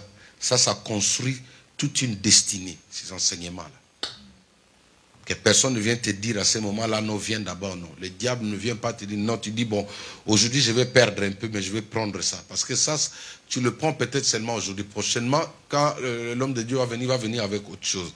Donc demain, je suggère qu'on commence un peu plus tôt, d'accord? Un peu plus tôt, parce que juste après, on aura la répétition avec la chorale pour préparer le culte de dimanche. Amen. Alors je propose qu'on se retrouve au plus tard à 13h. De 13h à 15h. 13h à 15h. Comme ça, on a la formation pendant 2 heures, ça suffit. Ceux qui peuvent rentrer, ils rentrent. Et puis les chantres, la chorale, ils vont rester avec moi pour que nous puissions préparer les cultes. Donc ça va se passer comme ça. On fait de 13h à 15h. Amen. Et c'est une formation. Et demain, ça ne sera pas diffusé en ligne. C'est une formation qui sera vraiment fermée demain. Ceux qui veulent suivre, ceux qui sont en ligne, venez demain. Venez prendre part ici. Amen. Et les dimanches, nous allons passer notre culte avec le docteur Alain qui est là. J'aimerais que tu prépares une offrande pour venir bénir l'homme de Dieu. Amen. Je voudrais vraiment que l'on puisse bénir l'homme de Dieu. Et je pense que je vais voir avec lui, il faut qu'il nous parle aussi comment prier avec le sacrifice. Prier avec quelque chose. Ça, ce sont des secrets. Ce sont de lois. Il a dit connaître Dieu, c'est connaître ses lois, connaître ses principes, connaître son fonctionnement. Papa Talingano m'a dit, ce qui a fait rentrer Dieu dans la maison d'Abraham, c'était la nourriture. Quand il a mangé, il était content, il dit, l'année prochaine, je vais revenir. Alléluia. Et quand tu regardes dans la Bible, quand les anges montaient, ils redescendaient là où il y avait une offrande. Et ça, ce n'est pas seulement pour les chrétiens, ce sont des lois spirituelles établies même dans le monde des satanistes. Ils travaillent comme ça. Ils entrent en contact avec les esprits, avec le monde surnaturel, avec quelque chose. Il faut qu'il y ait quelque chose qui attire un esprit. Et ça, c'est important. On ne prie pas, Seigneur, Seigneur, comme ça, non. Sinon, les gens vont aller voir les marabouts, mais bréduits. Quand tu vas chez un marabout, il te dit toujours qu'est-ce que tu as amené pour les ancêtres. Même les ancêtres, là, pour les sortir, là, il faut qu'il y ait quelque chose. Il faut qu'il y ait un point de contact. Il faut qu'il y ait une transition. Vous transitez par où? Vous êtes entré par où pour aller consulter ces gens-là? Quand nous enseignons sur ces choses, ce n'est pas pour vous dépouiller. Ce n'est pas pour vous voler. Mais ce sont des lois, même quand tu seras chez toi, même pour tes enfants. Souvenez-vous, je vous ai toujours dit, moi j'ai fait une offrande, je n'oublie jamais. On n'était même pas encore fiancés avec ma femme aujourd'hui. Nous sommes partis suivre un séminaire. À l'époque, il y avait une église qui devait être construite chez Maman Lessie, la dame. Maman qui Chantal? Rose Lessie. Vers échangeur là, il y avait une église, un grand temple. Et nous étions là. Il prêchait, il devait bâtir, construire ce temple-là. Je n'avais pas l'argent à cette époque-là. Mais quand elle a dit, ceux qui veulent donner une offrande pour les enfants qu'ils auront. On n'était même pas fiancés, s'il vous plaît. Là, j'étais encore en train de... Hein? Il ne faut pas rigoler. J'ai dit la vérité, je confesse. J'étais encore en train de... Comment elle refusait, dis-moi. Allons à l'église. Finalement, on est parti. Hein? Je mettais l'oreille, comme on dit là. Et puis voilà, j'ai fait cette offrande-là. Et jusqu'aujourd'hui, quand je prie pour mes enfants, je rappelle toujours à Dieu. Alléluia. Cette église-là existe jusqu'aujourd'hui. Quand la pluie tombe là sur le tôle, là, il y a des tôles où c'est écrit Jean-Jacques Nkoto et le nom de tous ses enfants. C'est écrit là. Je dis toujours à Dieu, pour mes enfants, souviens-toi de ce que je fais. Est-ce que tu peux prier comme ça, comme Ézéchias? Est-ce qu'un jour tu peux dire à Dieu, souviens-toi des chaises bleues qui sont là? Il y a des gens qui ont acheté des chaises là. Il y a des personnes qui ont donné l'argent, on a des enceintes ici. L'homme de Dieu, le prophète, aurait nous enseigner sur ça. Il reviendra aussi pour nous enseigner ces choses. En fait, il faut que l'église, qu'on puisse mûrir, on doit grandir. C'est important.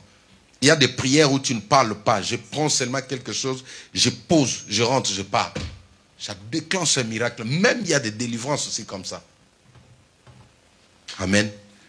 Tenons-nous debout, nous allons prier pour clôturer la prière.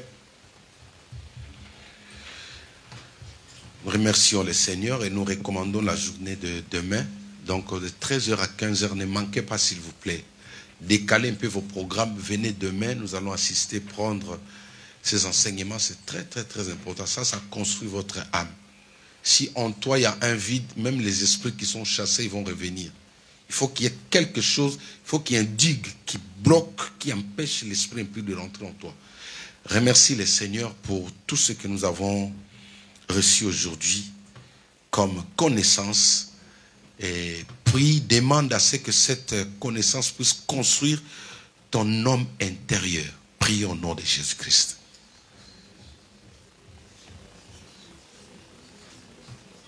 Que cette parole ne s'éloigne pas de moi, qu'elle construise encore, qu'elle nous fasse asseoir, Seigneur, confortablement, que nous soyons inébranlables, qu'aucune tempête, qu'aucun vent ne puisse nous entraîner, que nous soyons stables au nom de Jésus-Christ de Nazareth.